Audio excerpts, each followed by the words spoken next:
வணக்கம். இன்னைக்கு சூப்பரான, சுவையான ஒரு ரெசிபி தான் பார்க்க போறோம். அதுவும் ஒரே ஒரு பாட்லயே பண்ணியிருக்கேன் நானு. 1 பாட் ரைஸ்ன்னு கூட வச்சுக்கலாம். 4 விசில் சூப்பரான வத்த குழம்பு ரெடி. எப்படி பண்ணுறதுன்னு பார்க்கலாம்.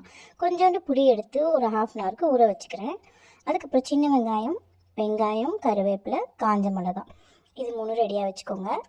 அதுக்கப்புறம் 1 கப் ரைஸ் எடுத்திருக்கேன். ஒரே 1 கப் ரைஸு, மஞ்சத்தூள், தனியாத்தூள், கடுகு, வெந்தயம், அதுக்கப்புறம் புளி ஊற வச்சது இருக்குது.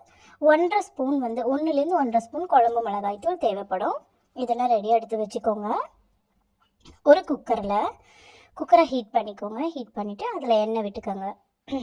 எண்ணெய் விட்டுட்டு எண்ணெய் நல்லா காஞ்சதும் அதில் கடுகு, வெந்தயம் ரெண்டும் போட்டு நல்லா பொரிய விடுங்க.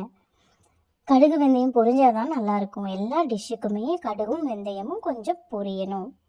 இது கூடவே கொஞ்சம் கருவேப்பிலையும் இப்போ ஆட் பண்ணிக்கோங்க. கருவேப்பிலை, காஞ்ச மிளகாய் ரெண்டுமே ஆட் பண்ணிக்கோங்க. அப்புறம் சின்ன வெங்காயமும் போட்டுக்கோங்க.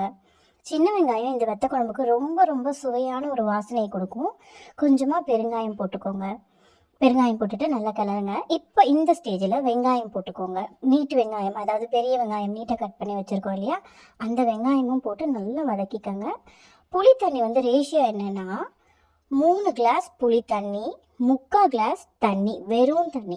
3 கிளாஸ், அதாவது 3 கிளாஸ் புளி தண்ணி, ஒரு 3/4 கிளாஸ் வெறும் தண்ணி. இது 1 கப் ரைஸுக்கான ரேஷியோ. நான் 1 கப் ரைஸ் எடுத்திருக்கேன். 1 கப் ரைஸுக்கு, அரிசிக்கு 3 புளி தண்ணி, 3 கிளாஸ் புளி தண்ணி, 3/4 கிளாஸ் அளவுக்கு வெறும் தண்ணி. இப்போ இந்த ஸ்டேஜில் மஞ்சத்தூள் போட்டுக்கோங்க, தனியாத்தூள் போட்டுக்கோங்க. நல்லா வதக்கி விட்டுடுங்க. ரேஷியோஸ்லாம் இந்த மாதிரி கரெக்டாக நீங்கள் போட்டிங்கன்னா சூப்பராக வருங்க வத்த குழம்பு. இந்த ஸ்டேஜில் 1.5 ஸ்பூன் குழம்பு மிளகாத்தூள் போட்டுக்கோங்க. குழம்பு மிளகாத்தூள் ரெசிபி கூட நம்ம சேனலில் இருக்குது, போய் செக் பண்ணிக்கோங்க. அதோட லிங்க்கும் நான் டேக் பண்ணி விடுறேன். இப்போ பாருங்கள் எவ்வளோ சூப்பராக இருக்குது. இதுவே பார்க்கவே செம்மையாக இருக்குது. இந்த ஸ்டேஜில் நான் அந்த 3 கிளாஸ் அளவு புளி தண்ணி எடுத்து இதில் விட்டுக்கிறேன். அப்புறம் 3/4 கிளாஸ் அளவுக்கு வெறும் தண்ணி விட்டுக்கிறேன். ரொம்பவே புளி தண்ணி விட்டோன்னா ரொம்ப புளிச்சு போயிடும் நம்ம வத்த குழம்பு. இங்கே பாருங்கள் சூப்பராக இருக்குது. காஞ்ச மிளகா ரொம்ப தனி டேஸ்ட்டை கொடுக்கும் இந்த வத்த குழம்புக்கு. குக்கரில் நல்லா கொதிக்குது பாருங்கள். இந்த ஸ்டேஜில் நம்ம நல்லா கொதி வரணும், அப்போ தான் அந்த பச்சை புளி வாசனை போகும். இந்த ஸ்டேஜில் கழுவி வச்சுருக்கிற அரிசி எடுத்து போட்டுக்கோங்க. பார்த்தீங்களா எவ்வளோ அழகாக கொதிக்குது. கொதிக்கும் போதே வீடே செம்மையாக வாசனையாக வருது. நீங்கள் ஏதாவது காய் வேணும்னாலும் இதில் ஆட் பண்ணிக்கலாம். நான் இன்றைக்கி காய் ஆட் பண்ணலை. காய் ஆட் பண்ணணுன்னா வெங்காயம் வதங்குது இல்லையா, அந்த ஸ்டேஜ்லேயே நீங்கள் காயும் வதக்கிக்கலாம். இங்கே பாருங்கள் நல்லா கொதிக்குது. இப்போ இந்த ஸ்டேஜில் குக்கரை மூடி வச்சுட்டு ஒரு 4 விசில் விட்டு எடுத்தீங்கன்னா, நிஜமாகவே நான் சொல்கிறேன், இந்த நிஜமாக ட்ரை பண்ணி பாருங்கள்.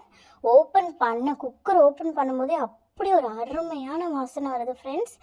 இது கூட சும்மா வத்தல் வச்சு சாப்பிட்டோம்னா செம்மையாக இருக்கும். உருளைக்கிழங்கு பண்ணியிருக்கிறேன் நான் இன்னைக்கு. ரொம்ப அழகான டிஷ்ஷு. ட்ரை பண்ணி பார்த்துட்டு மறக்காமல் கமெண்ட்டில் சொல்லுங்கள். நம்ம சேனலில் மறக்காமல் சப்ஸ்கிரைப் பண்ணிவிடுங்க. நிறைய பேர் சப்ஸ்கிரைப் பண்ணாமல் பார்த்துட்டு இருக்கீங்க. நிஜமாகவே ரொம்ப ரொம்ப யூஸ்ஃபுல்லான வீடியோஸ் அடுத்தடுத்து வந்துக்கிட்டே இருக்கும். சப்ஸ்கிரைப் பண்ணிவிட்டு பாருங்கள். நன்றி, வணக்கம்.